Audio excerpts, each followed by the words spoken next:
and will we change our ways? I think it's going to take a lot of courage, because I think it's that unpopular truth. How long do we have to suffer under the uncontrolled social media, which is, by the way, one of the greatest inventions of humanity?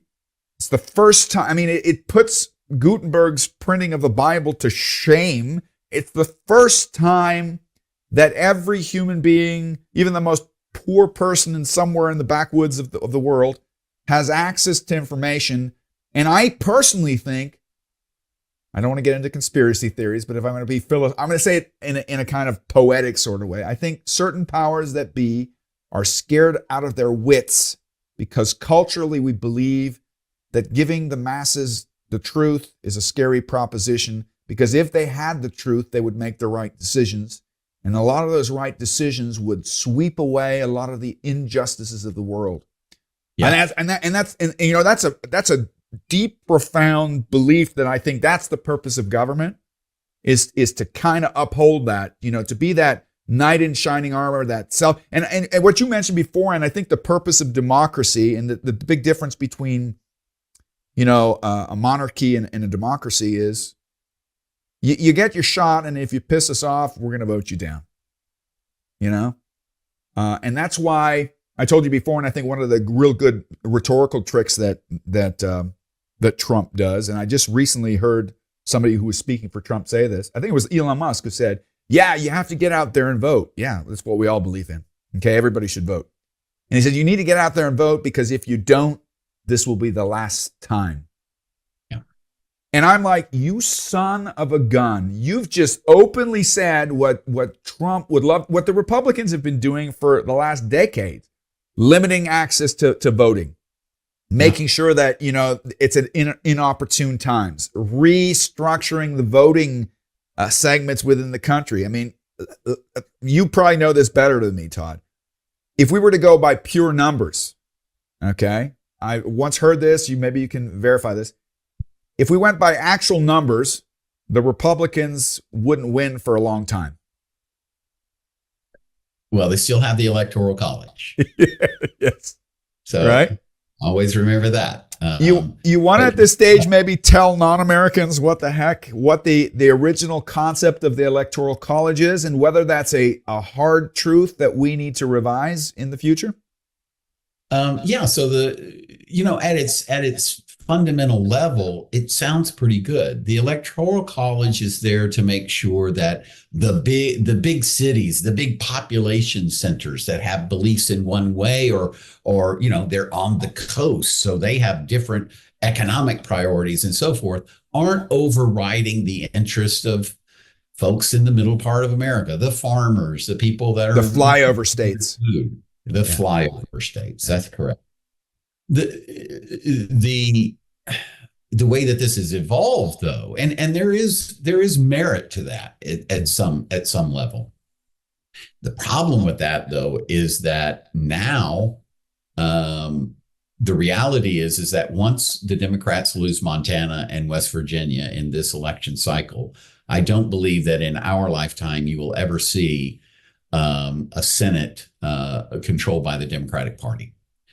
And that also applies over to the Electoral College. That what has happened now is that we've gone the other direction. And now states that have very small populations have equal power. I think Montana has 8 million or something like that, or some ridiculous number. Very small number.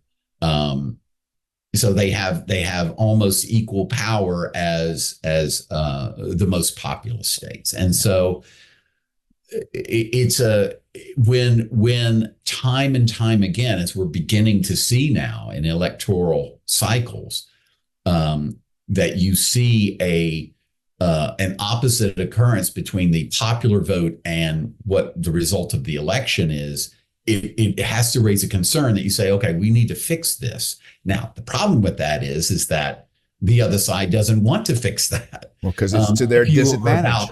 If you were about power and not about altruism, then you're more interested in. If you were principle based and really believed in a majority, And I think Right. that's kind of also a dog whistle statement when somebody says, we're not a democracy, we're a republic. They're basically saying this brings us back to, I don't think it's an issue of the minority being protected from the majority. I think the real issue that we're talking about here is that the vast majority is at the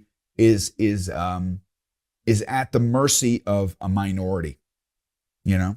Yeah, a very vocal minority that is growing in power because of those other elements we've sort of discussed here, where if we've entered a place where the church is supporting not their best interests, voters are not supporting their best interests, and people don't want to admit when they're wrong, and they refuse to congratulate people when they've been successful because they're from a different ilk, then you've entered this phase. I fear that it's going to take something dramatic, quite dramatic, to change the course that we're on. And actually, I don't know. I'm sure you felt the same way. I mean, Obama was a real, and I was a big fan of Obama. I mean, there's things that every president has his good or bad sides. But I think as a whole, he was an exceptional human being and an exceptional leader. I thought Obama was really a step out on the wild side for the majority of the United States. You know, I consider Texas home. Texas is home for you. I've spent some time in Tulsa, Oklahoma, which I was called the belt buckle of the Bible Belt. You know, so I understand that part of the world as well. But you know, Obama was really a stretch. It was really for me. It was a proof that America was really evolving in its historical understanding of itself. And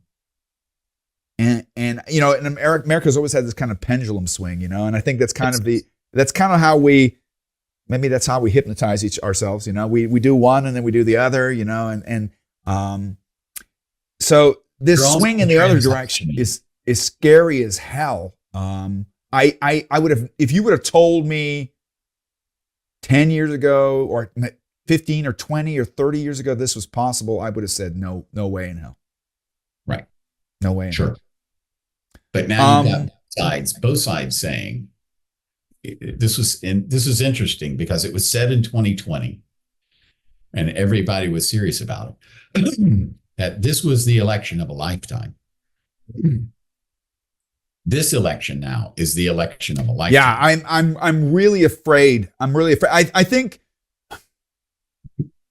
one thing I will hand to the Democrats. I still had faith that we would still stand up, but you know, I have two boys that are in voting age, and I've already prepped them that they need to vote. I hope we get our ballots on time. And my older son, you know, sometimes the youth will, you know, in their innocence tell you things that kind of wakes you up. And he goes, now it's not that my kids like Trump and they know how I feel about Trump. It's really funny because when I go to Texas, I meet one of my dearest and best friends who lives in Austin. Shout out to Kelvin. One of my dearest fraternity brothers. He happens to be black. He works for the government. He's married to a Latino man. Went to TCU. And when we two meet up, my kids love to sit back and watch because it's like I'm the black guy and Calvin plays the white guy, you know? We go at it. He says BLM is crap, and I said, "How can you say that?" And I voted for Trump. I said, "How can you vote for Trump?" I mean, so we have this discussion.